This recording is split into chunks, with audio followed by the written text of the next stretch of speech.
अब हमारा last topic आ गया है, वो क्या है, इकोनॉमिक्स और बिजनेस इकोनॉमिक्स के बीच का डिफरेंस। ठीक है, तो सबसे पहले हम देखते हैं कि इकोनॉमिक्स और बिजनेस इकोनॉमिक्स के बीच का डिफरेंस क्या है, उसका मीनिंग। ठीक है, इकोनॉमिक्स के अंदर क्या आ जाता है कि हमारे इकोनॉमिक प्रिंसिपल जो होते हैं उनकी एक फ्रेमिंग आ जाती है कि वो किस तरीके से हमारे इकोनॉमिक प्रॉब्लम्स को सॉल्व करते हैं।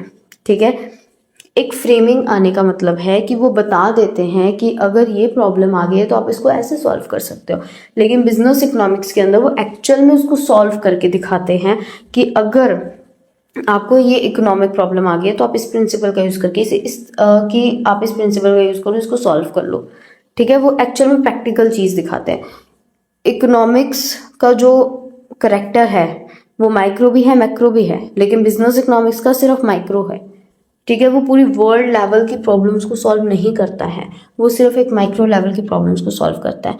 जो मेन टास्क है हमारे इकोनॉमिक्स का वो है कि इंडिविजुअल और एंटिटी सभी की नीड्स को पूरी करना, और बिजनेस इकोनॉमिक्स का मेन टास्क है प्रॉपर डिसीजन मेकिंग करना। इकोनॉमिक्स हमारी पॉजिटिव नॉर्मेटिव दोनों होती है, बिजनेस इकोनॉमिक्स हमारी नॉर्मेटिव होती है। पढ़ा था ना उसके नेचर के अंदर, normative in nature, right. Economics का जो स्कोप है वो ज़्यादा है क्योंकि उसके अंदर माइक्रो भी आती है मैक्रो भी आती है, और बिजनेस इकोनॉमिक्स का नैरो स्कोप है क्योंकि इसमें सिर्फ माइक्रो आती है। इकोनॉमिक्स की ब्रांचेज हमारी क्या हैं, अप्लाइड ब्रांचेज हैं। मतलब जो इकोनॉमिक्स, ये दोनों एक दूसरे की क्या है, अप्लाइड ब्रांचेस हैं। देखो जो इकोनॉमिक्स है उसके पास बिजनेस इकोनॉमिक्स है एज इट्स अप्लाइड ब्रांच, यानी कि इकोनॉमिक्स बिजनेस इकोनॉमिक्स को यूज़ करेगा अप्लाई करने के लिए, किसी भी चीज़ में अप्लाई करने के लिए। और जो बिजनेस इकोनॉमिक्स है वो क्या है, इकोनॉमिक्स की एक अप्लाइड ब्रांच है।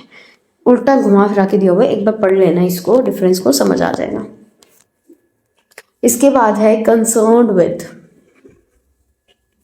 कि जितनी भी थ्योरीज होती हैं प्रोडक्शन से लेके कंजप्शन तक, उसके अंदर चाहे वो डिस्ट्रीब्यूशन ही क्यों ना हो, ठीक है, वो सारी की सारी इसके अंदर आती है इकोनॉमिक्स के अंदर। और इसके अंदर सिर्फ हमारी क्या आती है, profit theory. Business economics, business है भाई, बिजनेस हमारा सिर्फ प्रॉफिट मांगता है। एनालिसिस इन्वॉल्व, कौन कौन से एनालिसिस इसके अंदर आते हैं, ये हमारे मैक्रो लेवल के सारे इश्यूज को एनालाइज करता है, जैसे ग्रोथ, इन्फ्लेशन, एम्प्लॉयमेंट।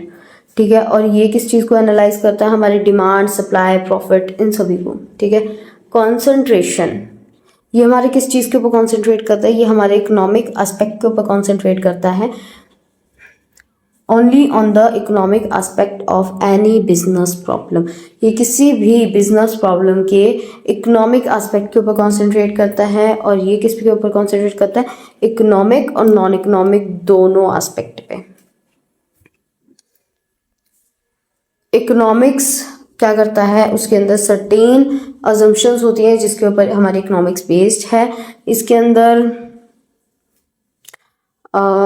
तो मतलब जब भी हम उसकी अजम्पशंस को अप्लाई करते हैं तो वो सही जाती है, लेकिन जो बिजनेस इकोनॉमिक्स की अजम्पशंस है उसको जब भी हम अप्लाई करते हैं वो इनवैलिड हो जाती है।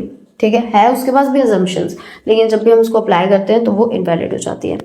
Okay, so that's it. यहाँ पे आपका चैप्टर हो गया खत्म, सॉरी चैप्टर नहीं, यूनिट हो गई खत्म। अभी इसकी सेकेंड यूनिट और है, फिर हमारा फर्स्ट चैप्टर कंप्लीट हो जाएगा। ओके, सो इस चैप्टर को अच्छे से अपना कवर कर लेना और अपने फ्रेंड्स के साथ भी शेयर करना प्लीज़।